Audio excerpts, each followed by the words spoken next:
Voici l'histoire de Blanche-Neige et les 7 nains. Tu peux suivre avec moi dans ton livre. Tu sauras qu'il faut tourner la page quand tu entendras ce son. Et maintenant, commençons. Il était une fois une jeune et jolie princesse appelée Blanche-Neige. Sa méchante belle-mère, la reine, craignait qu'un jour la beauté de Blanche-Neige ne surpasse la sienne. Alors elle força la jeune princesse à se vêtir de haillons et à travailler comme servante au château. Chaque jour, la reine demandait à son miroir magique. « Miroir magique au mur, qui a beauté parfaite et pure ?» À chaque fois que le miroir répondait que c'était la reine, Blanche-Neige était sauve.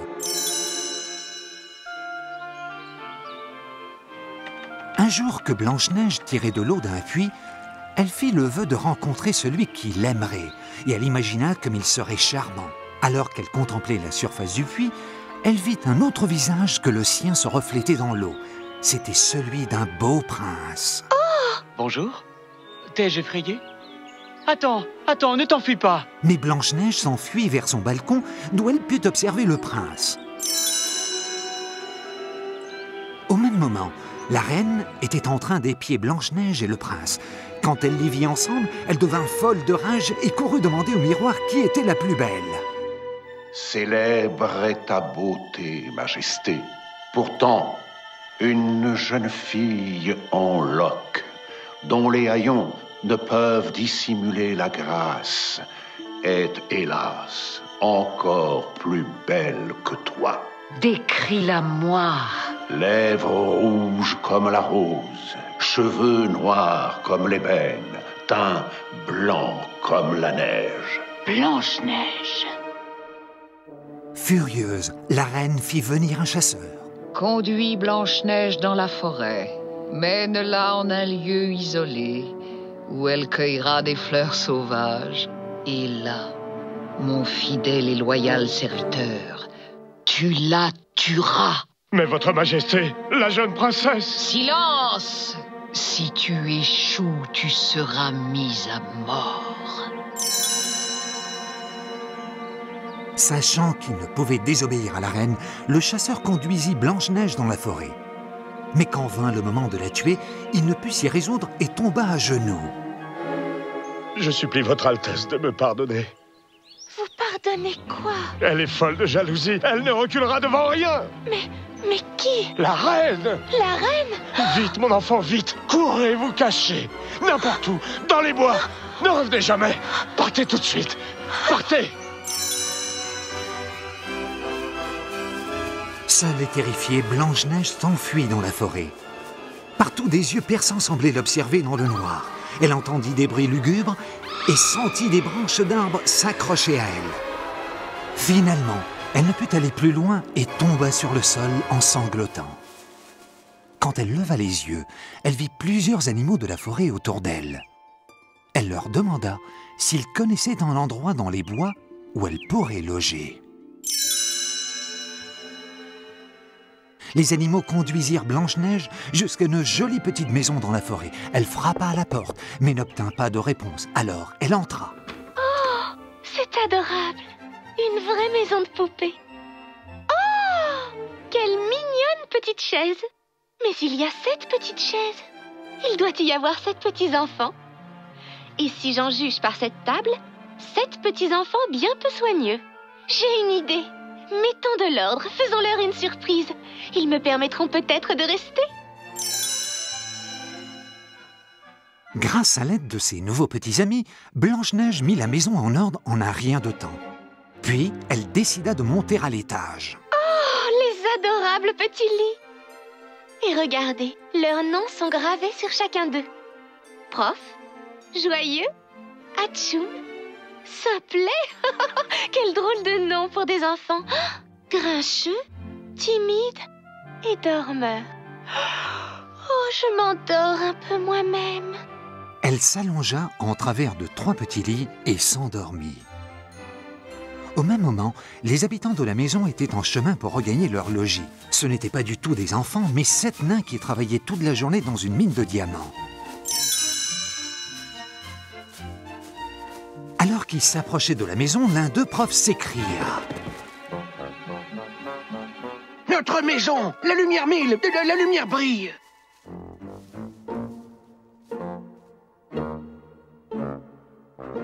Les nains jetèrent un coup d'œil à l'intérieur et virent que la pièce était toute propre. Grincheux devina que quelqu'un était entré dans la maison. Notez bien ce que je vous dis. Il y a quelque chose de louche. Je l'ai senti venir de loin.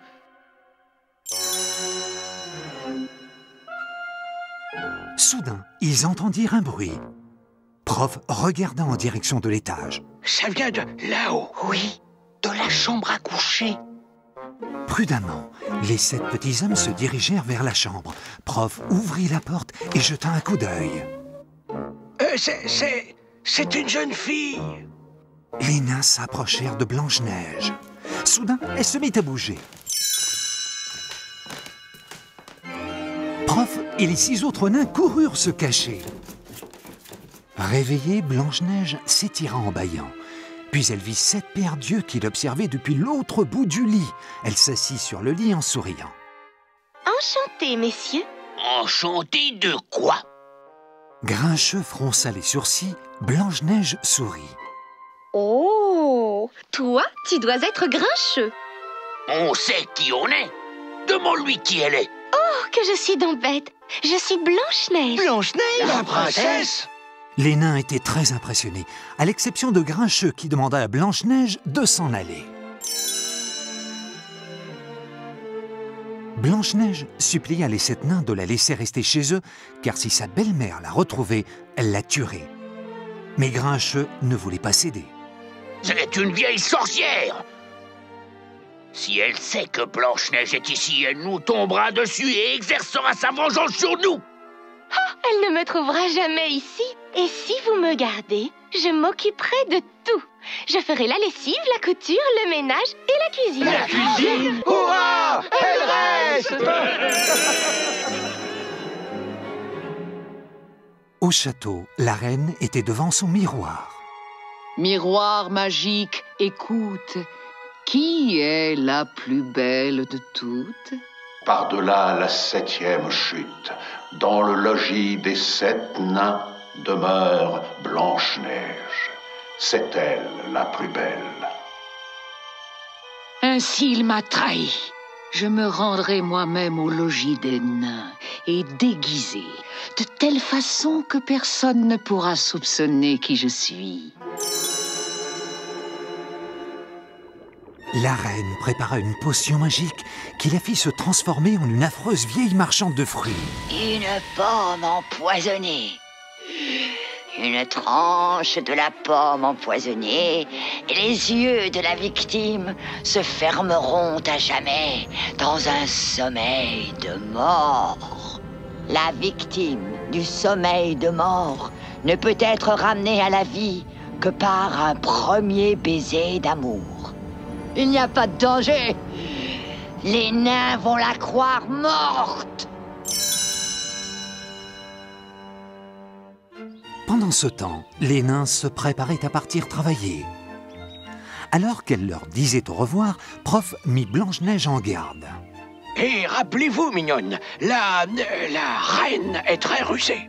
Une vraie sorcière. Grincheux lui dit en bougonnant. Et vous, suivez mon conseil. Surtout ne laissez personne entrer sous notre toit. Blanche-Neige lui sourit. Mais Grincheux, tu m'aimes donc? Peu après le départ des nains, la vieille marchande se présenta chez les 7 nains. Tu es toute seule, mon bijou. Mais oui, je suis seule, mais... Tu fais des tartes. Oui, des tartes aux prunes. Les tartes aux pommes, c'est ce que les hommes préfèrent dans tous les pays. Et faites avec de belles pommes, comme celle-ci. Elle prit une grosse pomme rouge dans son panier. Tu veux en goûter une?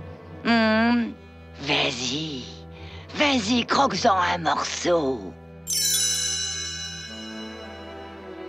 Pressentant que Blanche-Neige était en danger, des oiseaux se jetèrent sur la vieille marchande et firent tomber la pomme de ses mains. Laissez-moi. Assez, allez-vous-en. Vous n'avez pas honte d'effrayer cette pauvre vieille dame? Oh! Mon cœur! Mon cœur! Mon pauvre cœur! Fais-moi entrer chez toi, que je m'y repose. Donne-moi à boire un peu d'eau. Les animaux et les oiseaux coururent prévenir les 7 nains.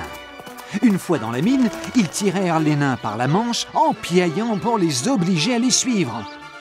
Allez, filez! Ils ne vont donc pas s'arrêter. Il se passe quelque chose. Ils ne se conduisent pas comme ça pour rien! Prof devina que Blanche-Neige était en danger. La reine! Ils se mirent immédiatement en route. Blanche-Neige! La reine va la tuer! Il faut la sauver! Au même moment, la reine tendit à Blanche-Neige la pomme empoisonnée. Et parce que tu t'es montré si gentil pour une pauvre vieille, je partagerai un secret avec toi. Ce n'est pas une pomme ordinaire, c'est un fruit qui exauce les vœux. Elle exauce les vœux? Oui. Un morceau et tous tes rêves les plus chers se réalisent. La vieille marchande demanda à Blanche-Neige. Peut-être y a-t-il quelqu'un que tu aimes.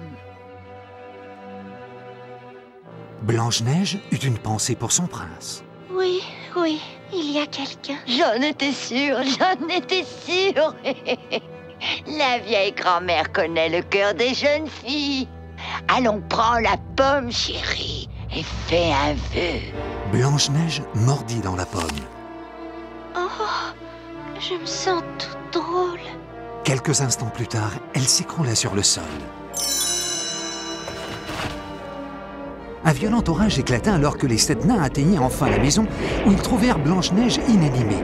À travers le rideau de pluie grincheux vit la vieille sorcière qui s'enfuyait dans la forêt. Ah! La voilà! Rattrape-la! Les nains poursuivirent la sorcière jusque sur la falaise. Je vais vous broyer les os. Elle essaya alors de soulever un énorme rocher pour les écraser. Soudain, un puissant éclair vint frapper la corniche qui s'effondra, précipitant la méchante sorcière dans le vide.